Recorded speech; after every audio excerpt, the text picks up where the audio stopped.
Good morning, everyone. My name's Charis. I'm from Binance Australia. This guy, Kieran, how are you? Doing good, Charis. How are you? I'm good. Kieran and I caught up a couple of days ago because I said, I want to talk to you about the questions that I want to ask you. And then we spent about 59 minutes talking shit and then 30 seconds of me going, hey, I want to talk to you about some of these questions. So I wrote them down because I get awfully distracted. Guys, come close to the front. It's all good. So I want to open up to say, so we've got building the world's first AAA blockchain game. For us mere mortals who don't speak fluent nerd, what does that mean? So essentially it means a AAA game traditionally is a very large team. So in our case, we're probably just scraping by in the AAA class with 170 full-time members. It means a very, very large budget. In our case, we've had about 55 million in funding, and it really speaks to the quality of the graphics inside the game. And I think for those of you who have seen the type of game that we're building, it's very, very high fidelity, very immersive world that we're building. So yeah, that's why we define ourselves as the very first AAA blockchain game. Did you give yourself that title, or? Yes, I did. Actually, no, it was one of my brothers. Own it. So I jumped on your website and I started playing around on it, reading through your white papers and basically just getting paid by Binance to play your game, which was kind of cool. And as I'm not a gamer, shocker, I started to get real Pokemon vibes. And then I jumped on your Twitter and then that's how you describe it sometimes as well. So yeah. I was pretty stoked with that. But it's not just a gaming studio, it's a DEX, it's a DAO. Can you tell me a little bit about the road from 2020 to now, from when you first launched, and what it looks like in the future as well for Illuvium? Sure. So we wanted to utilize a game that had blockchain elements, but at its core, it's a fun game to play. And so our road really went from me being a bit of a degen in the space since 2016 and really enjoying decentralized finance. And so we've incorporated, not only are we decentralized and distributed across 170 different countries, but we've got decentralized governance, which essentially means that a council of people that are voted in by our token holders essentially not run the DAO, but make core decisions that affect how the DAO moves forward. And so that's been a very, I would say at first, a very daunting process, giving power over to the people. Sometimes they might not know exactly what the best move is to make. Is that your Illuminatis? Illuminatis, yes. That's well done to your marketing team that came up with that. I did chuckle when I saw it. Yeah, so they help, and what it does, one thing that I'm hearing a lot as people talk is community. It's that word is very, very strong in Web3 and crypto, and we certainly allowing our community to help run our operations and just how things are delivered to the people is it makes it a very cooperative. It's just a first in gaming. It's not something that gamers typically get access to, and we find it just makes the entire DAO much stronger. So having a look at Illuvium, you've had quite a few partnerships over the last kind of 18 months. Can you talk to us a little bit about who you partner with, why you choose these people or companies or brands or DAOs to partner with, and who have you been most excited to work with? Probably most excited to work with IMX. I think Immutable, they're also an Australian company, and they're building a layer 2 solution that we utilize, and that's how we're able to give seamless transactions with no gas fees and just super fast, which is required when you're playing a game. Back in 2017, 18, 19, there were a few blockchain games that were out, but they were very limited in what they could do, purely because Ethereum's scaling ability then was very, very low. So working with Immutable has been very, very good and certainly a good decision for us. But I think what we did in our early days was a little bit sneaky, I would say. It was a bit of a marketing move. But we decided to create cosplay NFTs, which are essentially, we used our artists who are experts in their field. We were lucky enough to poach a bunch of them from like Blizzard and Ubisoft and Riot. And we got them to do a combination of our character and a set of attributes and features of different partners. So we were able to partner with Chainlink, SushiSwap, 1inch, Barnbridge, just a whole bunch of just OG DeFi protocols that really stood out in 2021. And we said to them, if you join, we asked them to do an announcement in their Discord, and we said, if you join our Discord and you're still a part of whatever partnering Discord we're working with, then you go into the draw to win one of these NFTs. Now they're super rare and they're worth like 5K upwards. Some are worth even more. But what that allowed us to do is build that Discord.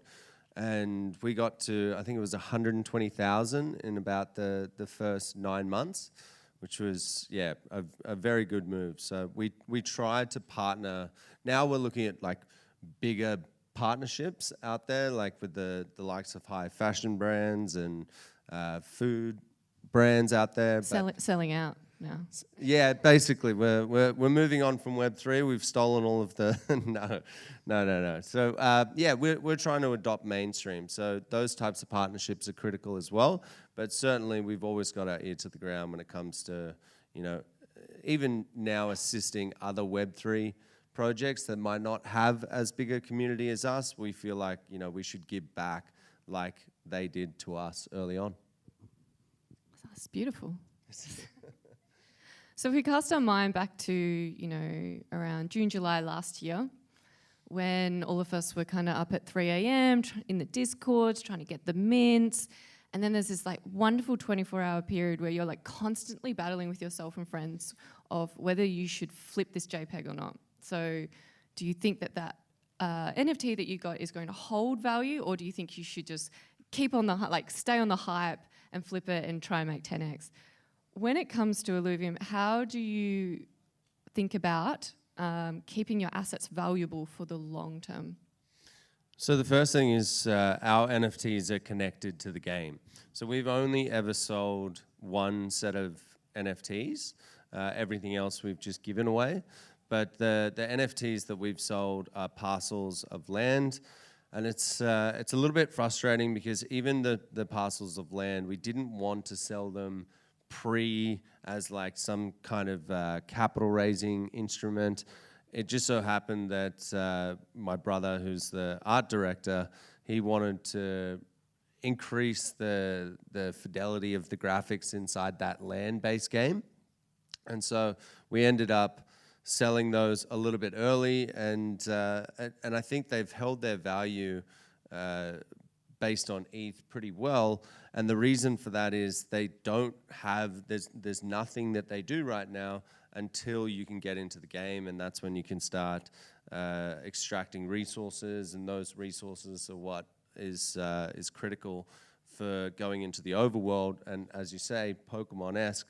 Ours aren't called Pokemon, thankfully. They're alluvials, but that you need those resources from that land in order to capture those alluvials. And then when it comes to the alluvials, how we keep them valuable over time, there were tons of games that came out that had breeding components of their game. And the problem with breeding is you just flood the market with more and more and more and more of the same assets, whereas we have a fusing mechanic And so it's the polar opposite.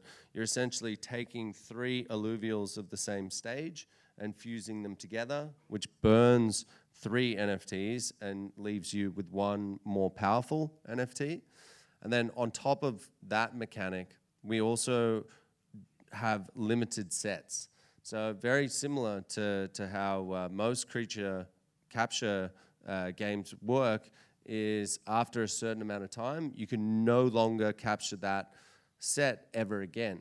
So if someone has an alluvial from set 1, and then we have a whole influx of people that come in when, fingers crossed, the bull market comes back, you are going to be in a position where someone is going to want those alluvials from you, and the only way they can get them is by buying them off you in the marketplace. What strikes me with kind of any game that I'm introduced to, or when I was looking at Illuvium, there's, you've got this incredible, powerful, female lead. Like when you start the game, you've got the YouTube, and it kind of like takes you through the storyline of being. You guys check it out. But she's really cool, and kudos to you guys for having that. I would want to understand a little bit about the creativity that sits behind the game and the game design, the stories, the layers that go into that. How does that work at Illuvium? Is it just a team? Does anyone get to throw their ideas on the board? Like, tell me a little bit about that. Yeah, so when we first, it's actually founded by 3 brothers, and which obviously has its difficulties in itself. But one of them is a game designer and has been designing games for 4 or 5 years. It's obviously not me, but he basically looked at what we wanted to build, and 2 of us wanted to build a creature capturer. I was looking at NFTs, and I thought that would be really popular. And then from his side, he wanted to design a auto battler, sort of like League of Legends Teamfight Tactics. We were together for about 2 or 3 days, and we just couldn't agree on anything.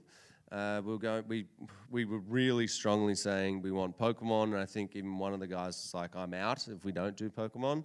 And then Aaron said, "Okay, let's do an amalgamation." And so he's really the key behind the game design. But now, as I said, we've got 170 people.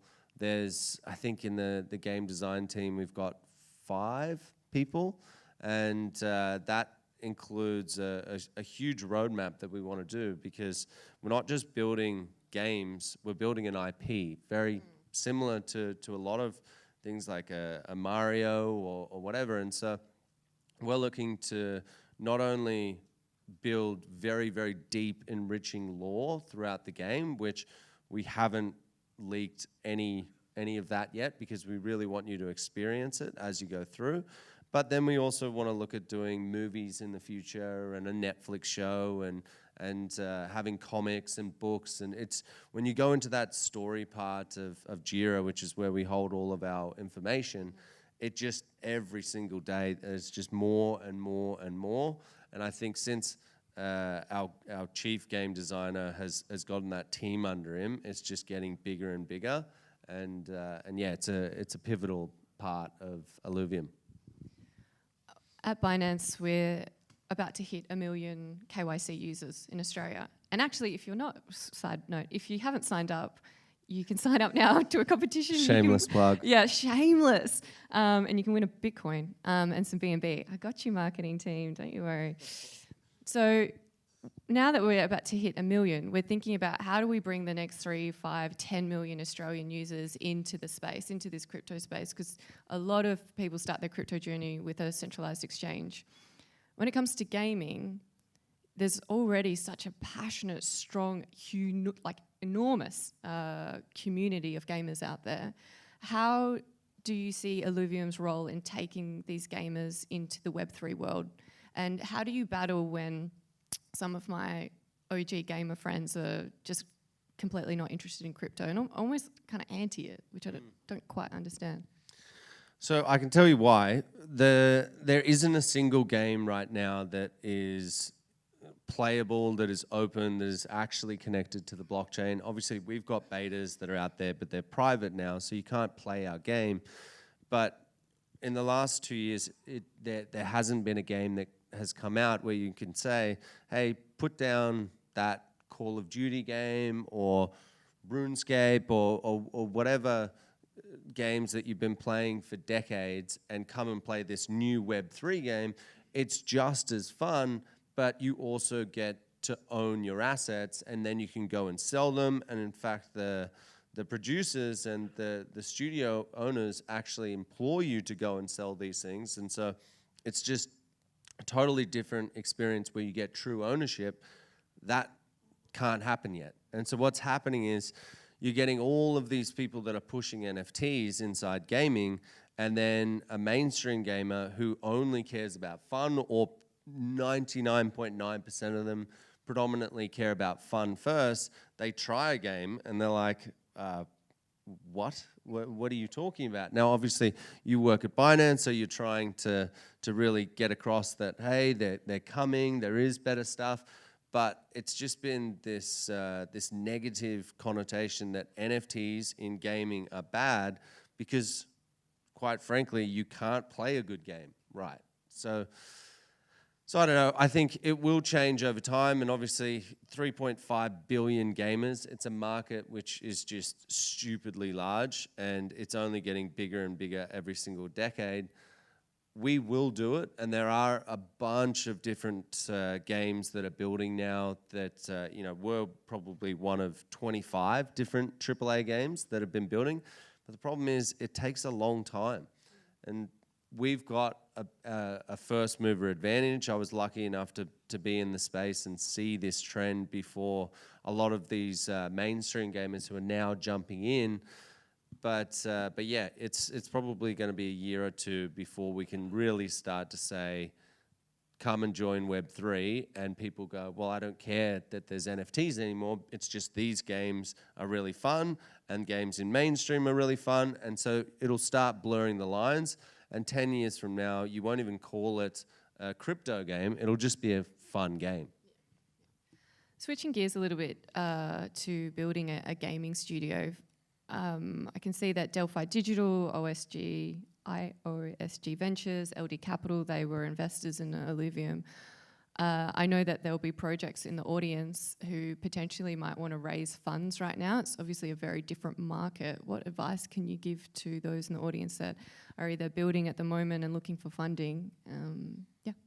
They're really looking for substance. So one of the things that I don't really talk about much when it comes to capital raising is I myself bootstrapped our DAO, and we put about I think it was just under $500,000 that I had put in. And I was luckily enough, I got in right at the bull run, and I was able to make a bunch of money trading, doing all sorts of food tokens and stuff like that. But that gave us enough substance to go to an investor and not just say, hey, here's my pitch deck. If you give me money, I'll go build it. It was like, okay, we've already got a team of 10 people, which is pretty scary, right? 10 people, you're paying them a lot of money. You don't have much runway, but it shows, okay, they can build a team. They've got a good number of people around them. In those team members, we had people that could already demonstrate our ability with graphics and designing things, and so we had enough substance. We had the right mix of team, plus it was the right time. I'm not going to go out and say right now that you're just going to walk into the door of any VC and get money, because it's extremely hard at the moment. But your best chance at it is definitely to not just go in there with a PowerPoint presentation, go in there and actually have built a team. It might mean that you need to put in some of your own money, but that type of thing is what VCs look at, and they go, well, if this guy's willing to part with $500,000 of his own money, then he's probably not mucking around. And lastly, I want to ask a couple of questions about you as a person. So I know that you've started multiple different companies over the last 10 years. Some have been in Web 2. Can you tell me a little bit about what the similarities are, what the differences are when going into this gaming world? Yep. So I'd started my first one was just an online retailer, which ended quite terribly, to be honest. It was one of those things where we were just dumping more and more and more money into it. My second one was actually with my oldest brother, who's the founder of Synthetics. And that was probably the most interesting one for me, because that's when I got introduced to Bitcoin. It was a over-the-counter tech business where essentially people would walk in, and it was in Australia. We had, it's still running now. It's called Blue Shift. But essentially you walk in and you pay a certain amount of cash, and then we'll convert whatever that product is into a digital good. And then randomly one day we had these two guys who came in and said, hey, we want to allow Bitcoin transactions where people can pay, I think it was at that time, it was like $300 and we'll give you 1 Bitcoin. And I was like, this is just insane. You know, we had Ladbrokes as a partner. We had a bunch of other really, really big companies. And then this random Bitcoin one came in, and it was my job as head of marketing and partnerships to say yes or no. And I was like, absolutely, let's do it. And it started off just being absolutely nothing, and it ended up growing into a ridiculously huge amount. And pretty much most of our volume was coming from crypto at that stage. But I guess and then I had a tech startup in food, which again, it was 4 or 5 years of grinding. And I think the biggest similarity that I can say is when you get in a startup where you're grinding and you feel like there's no end, you don't have much money, it's very, very similar to what we're going through in the last 12 months with the bear market. So I'm trying to tell our team, we've got 170 people, almost all of them have tokens.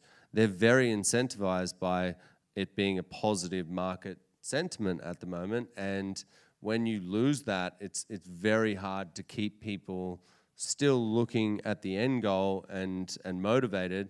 And so I guess I draw upon those experiences where I literally had nothing and try and just filter that through the team and say, look, this will end, and when it does, we are going to be so far ahead. We're going to be in a really, really good position. Just keep on doing the 15 hours a day. I swear to God, it'll pay off one day. And yeah, so that's kind of the similarities. So I have 2 older brothers. Christmas is coming up. The dinner table for the first 30 minutes is usually pretty good. And then the next 4 hours, it's us completely shredding each other until someone cries. Spoilers, it's not Usually always you. me. It's not always me. What's it like to work with your brothers? Oh, it's very, look, it has its pros. It definitely has its cons. But it's a lot of fun, and it's very rewarding. It's a similar situation. We go to Christmas and different events and whatever, and it's just everyone. All we talk about is Illuvium, and it's very hard. It's like, I did this, no, you did that, and then that first start off period was very much like a competition of who could do the best stuff inside the DAO, which actually resulted in some really good stuff being created. Nowadays, it's just been such a hard slog to get to where we're at that I don't think either of us care who or could even remember who did what. And so I just go back to, if we can do what we say we're going to do and change gaming forever, doing it with my brothers is something that I think I'll look back on 10, 20 years from now and go, that's a really, really amazing thing. Lovely. We actually ran a competition for someone to be able to win a ticket to NFT Fest today. And the competition was they wanted to ask the best question. And so, Tony, are you in the audience? Yeah, come out. Yeah.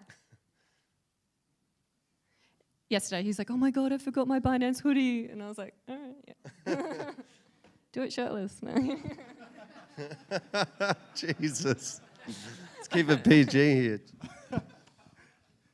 Yeah, Kieran, so my question was, despite the challenges so far, what are you most excited about to build the first AAA blockchain game? So being so close to DeFi and having a brother that's got a DeFi protocol, everyone always talks about how crypto is going to change the way that people bank, and I am a big believer in that. But I think we've got cheat codes on when it comes to being able to adopt mainstream, and our addressable market, having it be 3.5 billion people, it's almost as large as theirs.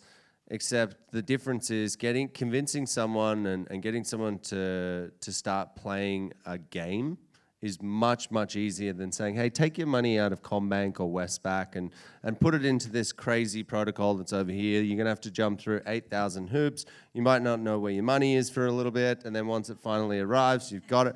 That versus, hey, look at this fun game that's got really cool graphics and it's talking to you, and you're used to that, you've been doing that for 20 years, is very easy. So, well, somewhat easy. But that's what I'm most excited about. So, yeah, adopting mainstream is a topic that I speak about all the time. And I think I want it for two reasons, just purely because I want to, it's beneficial for all of GameFi. But I also want to be able to tell my brother it was us, not you. So, yeah. Kieran, thank you so much. Thank you. Cheers.